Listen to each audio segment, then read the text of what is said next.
And what's up, everyone, and welcome to the Real Ones Canes podcast. He is Brandon O'Doy. Follow him at Brandon_O'Doy. I am the Beast, Brian London. Follow me at Miami Radio Beast. Follow the show at Real Ones Canes.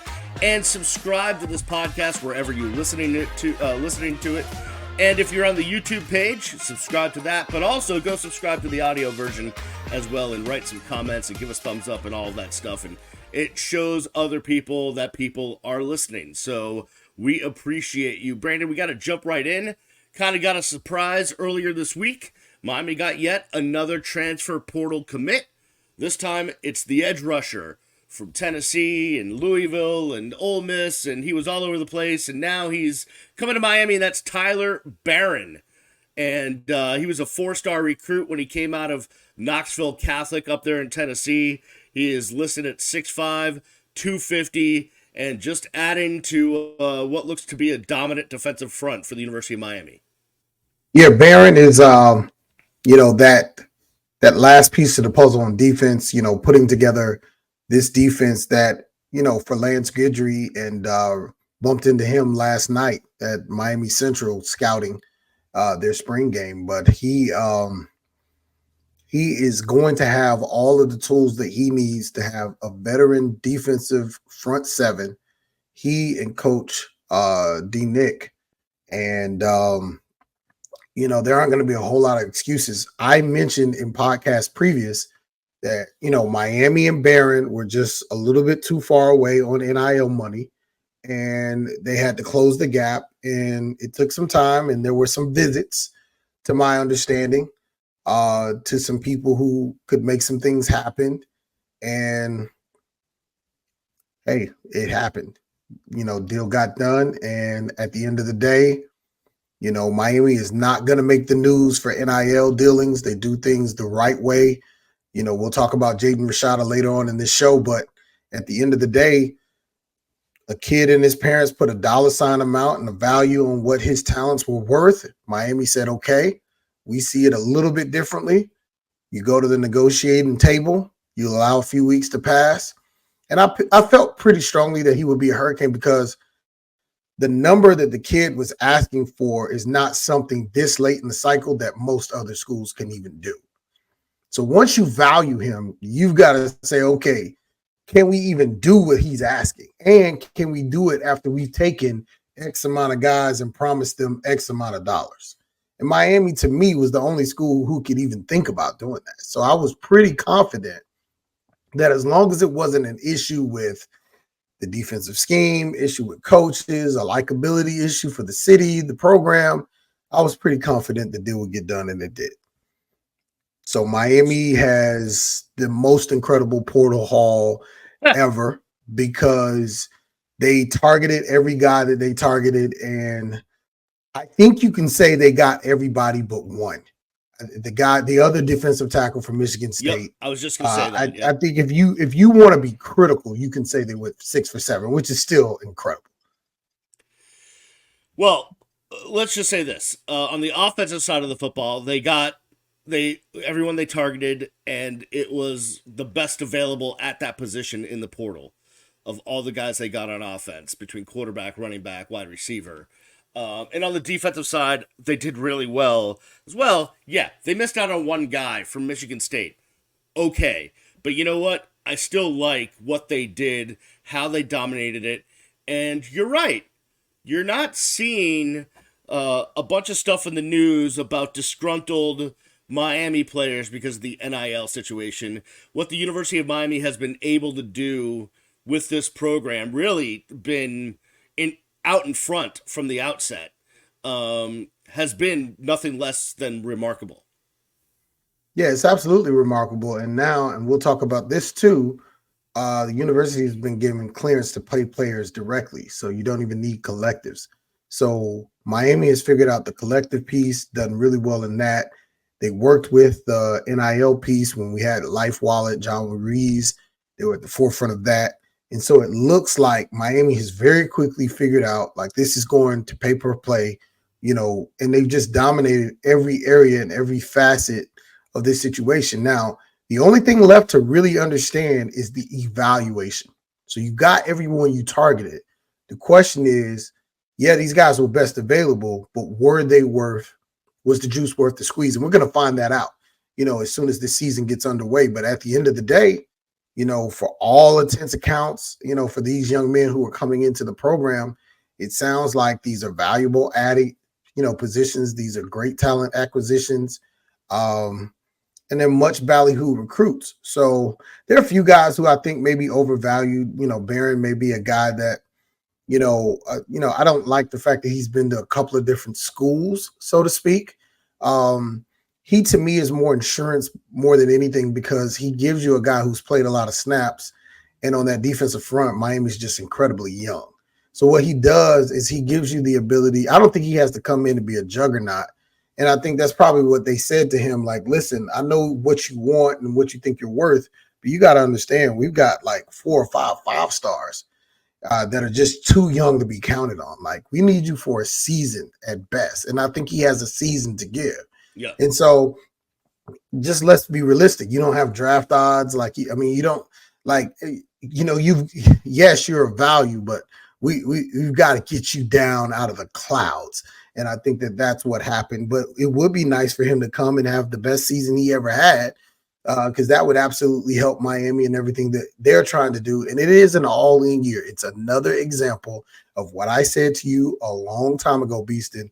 We don't claim to be the best, but I think if you are a regular dieter of the Real Ones Canes podcast, you would understand the ethos of this team and what this program is doing right now under Mario Cristobal. It would not be a surprise to you that, UM is going out and getting all of these kids and taking care of their obligations financially and also, from a standpoint, because it's not just about getting paid.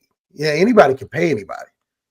It's about selling a vision and a dream to these kids, because these kids who are coming and using up their COVID years and their fifth years, they're trying to say, will you put us in the position to accomplish our football goals? Cam Ward did not have to come back to college. He had declared for the draft.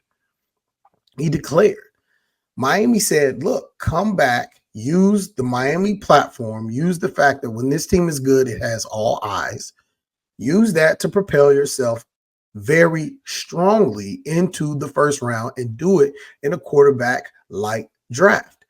Don't do it in a draft where there's going to be 6 guys taken in the first round. Right, correct. Don't do it in a draft where they're going to pick, whatever it was, 14 or 15 consecutive offensive players before they ever take one guy on defense. That's not the right draft to be in, not unless you're the number one guy. And they pretty much stamped the fact that Caleb Williams is going to be the number one guy off the board. So you're not going to change that. Come on back, take these, X amount of dollars, and come play some football. And oh, by the way, Damian Martinez, why don't you do the same thing? And oh, by the way, Mr. Sam from Houston, you come do the same thing. And oh, by the way, Tyler Barrow. And oh, by the way, and the list just continues to go on and on.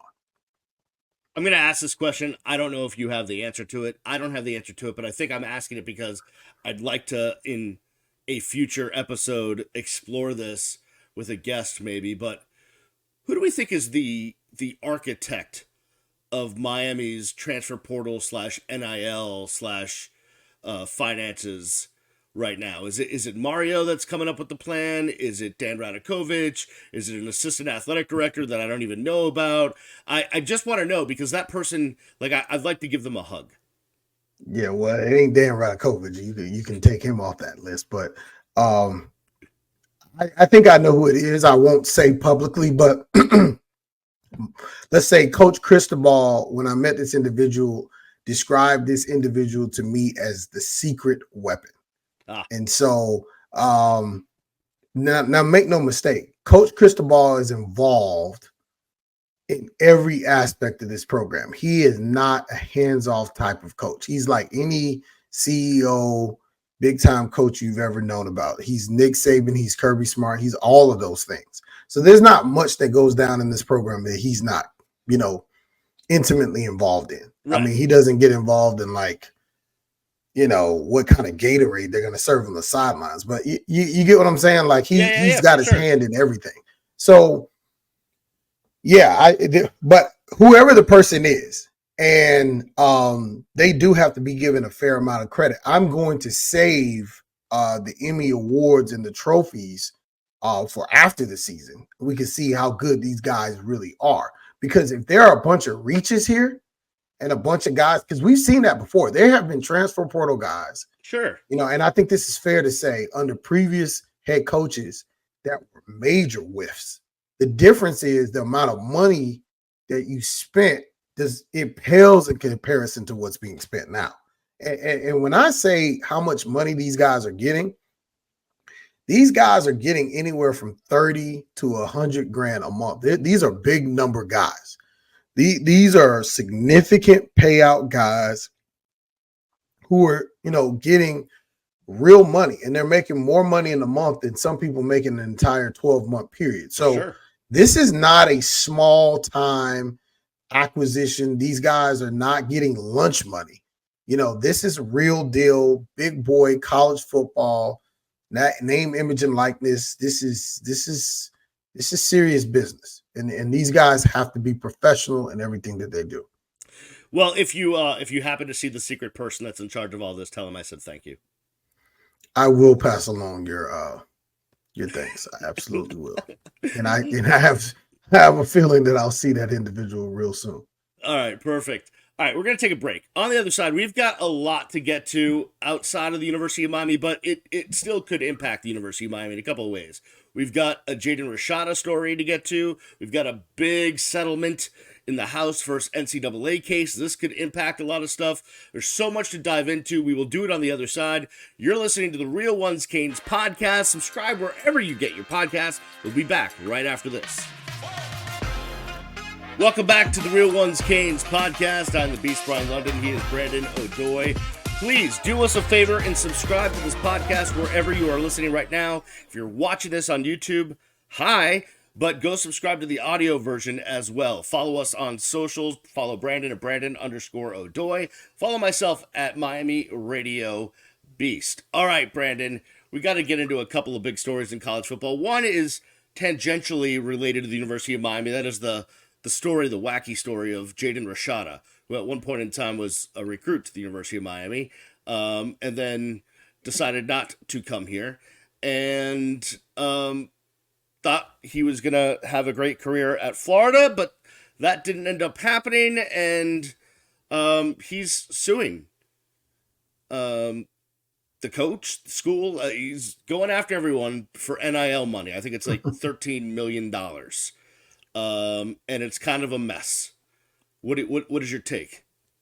Yeah, it's pretty messy. And, we talked about this last year, when a lot of these things were happening, with Jaden Rashada, this really boils down to he was promised one set of money by a group of people who were claiming to be affiliated with the University of Florida. And then he was promised another group of people, another sum of money by people who actually had ties. And the gap was fairly large. It was fairly substantial. And so that 13 number is the number that he was promised. And the real number was more in the lines of about 4. So when he showed up on campus and was preparing to enroll, he wanted to sign his contract and kind of, begin in January. And what ended up happening was they were just too far apart on the money, because when they presented to him, he just kind of looked at it and was like, this isn't what we talked about. And they're like, what do you mean? This is the number. And like, nah, I was promised more. By who? And then I think that's where a lot of this enters. And I think the tricky part about this is the implication of the head coach, Billy Napier at Florida, a guy that I know and like. I won't say I know him. I've met him a few times, but very likable guy. And so the deal is it's being tied together, those facts, by a signing day call that Rashada is saying was promising him, a certain amount of dollars. And I don't know what the negligence of it is. I'm not read in on the case because I know what happened in real life. But I can just say it's bad business for everybody involved, because this is not what you want to be talking about prior to one of the bigger games in your coaching career, because everybody knows Canes at Gators is going to change the coaching careers for at least one of the coaches involved in that game. And so that's where all the focus needs to be.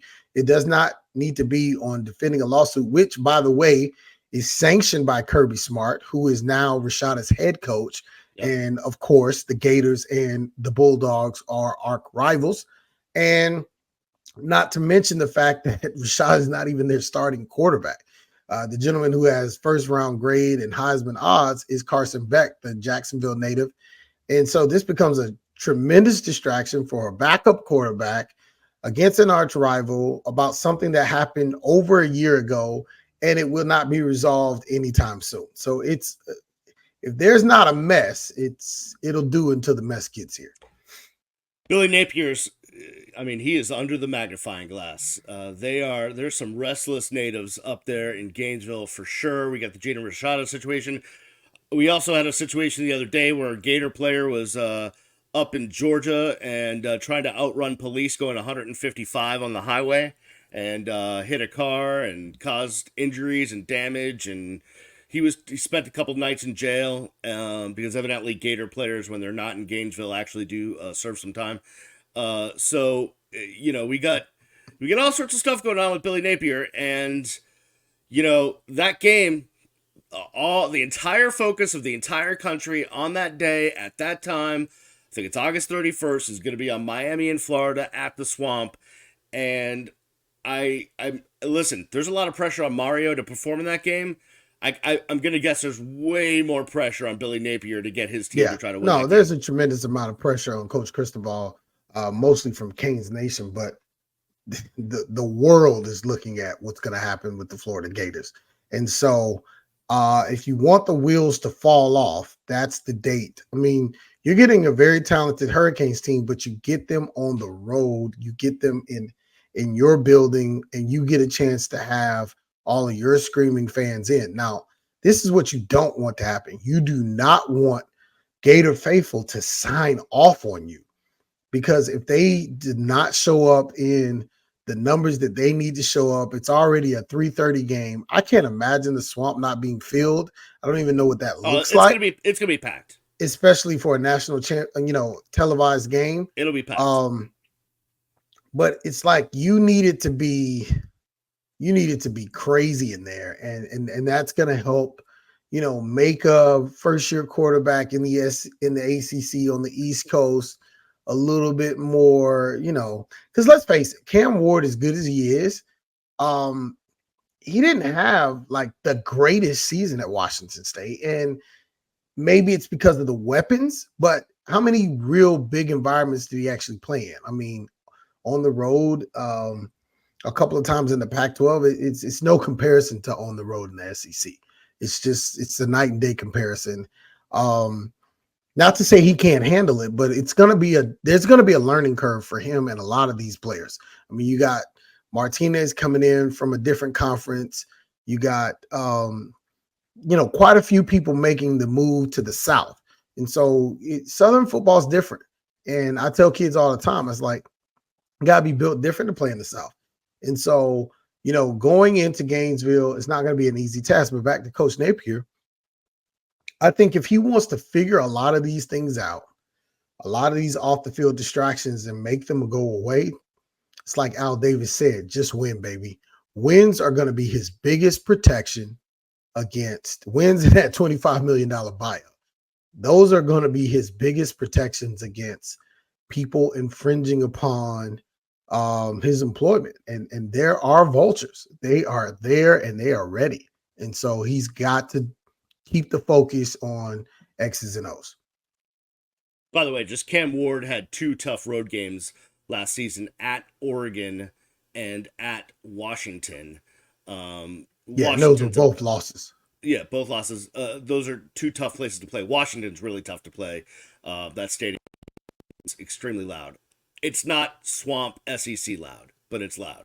So it'll certainly be a new level of attention when Miami takes on Florida for a lot of kids that have transferred in on this team. So It'll be interesting to see the fallout from this Jaden Rashada situation. This could actually have a huge impact on NIL and a lot of stuff because this lawsuit, you know, really could set an example for guys that feel they've been, kind of screwed over in the NIL process. What So we'll happens? see. I heard another story last night as I'm at the Miami Central spring game. A college coach was telling me a kid left, went to another program. He left the AAC, went to the Big 12, and he was lured in with a number. And once he actually got there, the number was $100,000 smaller than what he was lured to that campus for. And so there are lies being told. But like I said earlier in this broadcast, one thing that we do know for a fact, if kids are promised certain things at the University of Miami, they get it. And so Canes fans have to feel good about where this program is positioned, the integrity of what's happening with NIL. And up to this point, there have been no major glitches. And that's hard to do when you're the leader, in the space. And so as long as that continues, Miami has a chance to be special. Because they don't seem unwilling to spend the money. And I think the Rashada thing could have gone away for a few more, dollars. I mean, the guy was on campus and ready to enroll, and they just refused to pay him. And he said, you know what? I'll take a discount and go to Arizona State for nothing because I'm not going to be lied to. And that's why all this started. Well, and we'll see the impact that this settlement in the House versus NCAA case will have. It's a $2.7 billion settlement in damages that gets paid out over 10 years to past and current athletes, basically anyone that played college football from 2016 to 2020, and then now into players that are on rosters recently. And each school evidently is going to have, roughly $20 million to be able to share and pay their athletes directly with. So now we get into the kind of the time frame where we're not necessarily, as you said at the outset, going through collectives, but schools themselves will be able to pay players. Again, it's going to get dicey because who gets what, and now we're guys might get jealous. It's going to be an interesting situation. I think I do like there being a roadmap to follow for the NIL situation and how to get players played, what they're due. I'm just not sure the NCAA is the organization that should be in charge of it because they've certainly had some missteps. But I kind of like the way that this might be going. I feel like it's the wild, wild west right now, and there needs to be a sheriff in town. I'm just not sure that Charlie Baker and the NCAA is the right sheriff. Yeah, the NCAA is a nightmare to say the very least.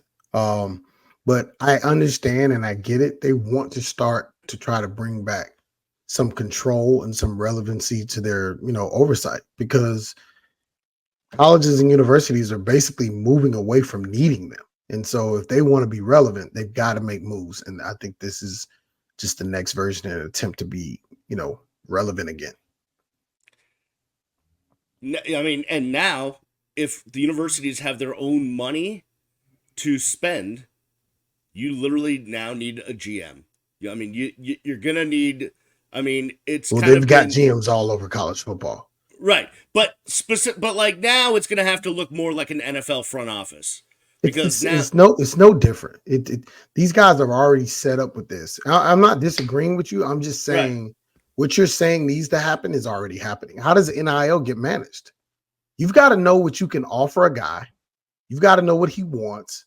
You've got to know what you got on your roster. You got to keep enough money to keep the guys that come off and do well. And see, every year, as the year is going, you have to manage, because if a guy has a great season, you think Ruben Bain came back at the same NIL number he came to Miami with? Of course not. And you gotta see that happening during the season and say, hey, we're gonna have to give this guy more money to keep him. Yeah, he's from Miami, but that's not gonna be enough. He's a guy that, every couple years ago, Oklahoma State's quarterback was a starter and left to go to Ole Miss to sit on the bench. Money talks, man. For sure. You can never be certain. You just got to be careful. Andy Ellisberg for the Miami Heat, who's one of the best capologists in the history of sports. Someone at the U might want to pick his brain on how to work all this, because you're going to need some pencil pushers on this one if you don't already have them. It'll be interesting to see how the landscape changes and how this gets reined in. And I know Congress is going to end up trying to codify and do something with this, which I'm not sure I like either. They're never gonna get together and be on one accord with that. That's never happening. I don't know. There's a lot of people out there that in Congress on both sides of the aisle that are looking at the situation in college football and going, you know what, we need to rein this in a little bit. Because we can't solve anything. We can't. Well, yes, there are bigger fish to fry. They can't solve any of that stuff, so they might as well focus on, the stuff that is less meaningless, right? Not the actual stuff that makes a difference in people's lives, but of course, college football. Let's see if we can, butt our heads through that thing. So, it'll be interesting to see what happens. But a couple of interesting stories, for sure, as we go throughout the summer. I'm hoping we can try to track down a couple of former players, get them on, see, just check in with them, see what's going on, see how their life is going in the off season, getting ready for the NFL. And I'm sure we'll have plenty of other stuff to get to because it always happens. It always happens. Like yesterday, the day before, Brandon and I are texting about what we're going to talk about. And like within the span of 2 hours, 17 stories broke about things that we could talk about. It always happens. Oh, by the way, props to the University of Miami baseball team for making it to the semifinals of the ACC Baseball Championship. Won 2 games, going to the semifinals. Now they're still... That's the last seed in the tournament. Well, they were the second to last. Pittsburgh was the last.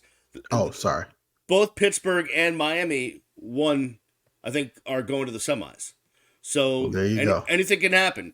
You get hot at the right time. You never know. Listen, so if they win 2 more games, they get themselves a chance to go to the tournament. So, listen, we knocked them last week, but they've come through in the clutch here, and we'll see what happens. Fair. You do good, we're gonna give you a good job. I still think it was a rush hire. Agreed. Yeah. But if you're gonna dig yourself out of a hole, I'll support you. You can find a way to get to Omaha with this team. I'll support you. And, the injuries, I think it's fair to talk about the injuries. This team has gone through, a lot of... Yeah, they just don't have depth in pitching. Yeah, they've gone through a lot of adversity. But see, that's the one thing. If you get plucked out there long enough, eventually, things happen. So we'll see. They may have just done a respectable job to get a few wins, and it may be too much, to overcome, but we'll see. Yeah, so props to the hardball Canes for winning a couple of games in the ACT tournament. We'll see what happens. All right, we'll get out of here for this week. We will be back next week. I'll be up in Boston, but I can still record from up there, visiting the parents for a couple of days, and then we'll just keep grinding, man. We'll keep our ear to the block to see what's going on, and go ahead. Question to you. How do you get the cheapest tickets to Boston from South Florida? Because I do have to make a trip to Boston. I need to know that. JetBlue is Well, there you go. Thank you. That's the way to go. That's JetBlue Miami or JetBlue Fort Lauderdale. Yeah, JetBlue Fort Lauderdale. Done. For sure. There's some other ways. Logan, or are you going into Manchester? No, Logan. Okay. Yeah. Yeah, Southwest flies to Manchester, but it's not. It doesn't make sense. It's like 45 minutes away? Yeah, depending on what part of Boston you have to go to. Right. Yeah, it's for me. It makes sense to go Fort Lauderdale, Boston. 20 minutes from my house here, 20 minutes from my parents' house up there. It all makes sense. We could do a separate travel podcast if you want. We can talk about that. Oh, maybe we should. All right, everybody. We will check you next week. Have a good one. We'll see you when we see you. Peace.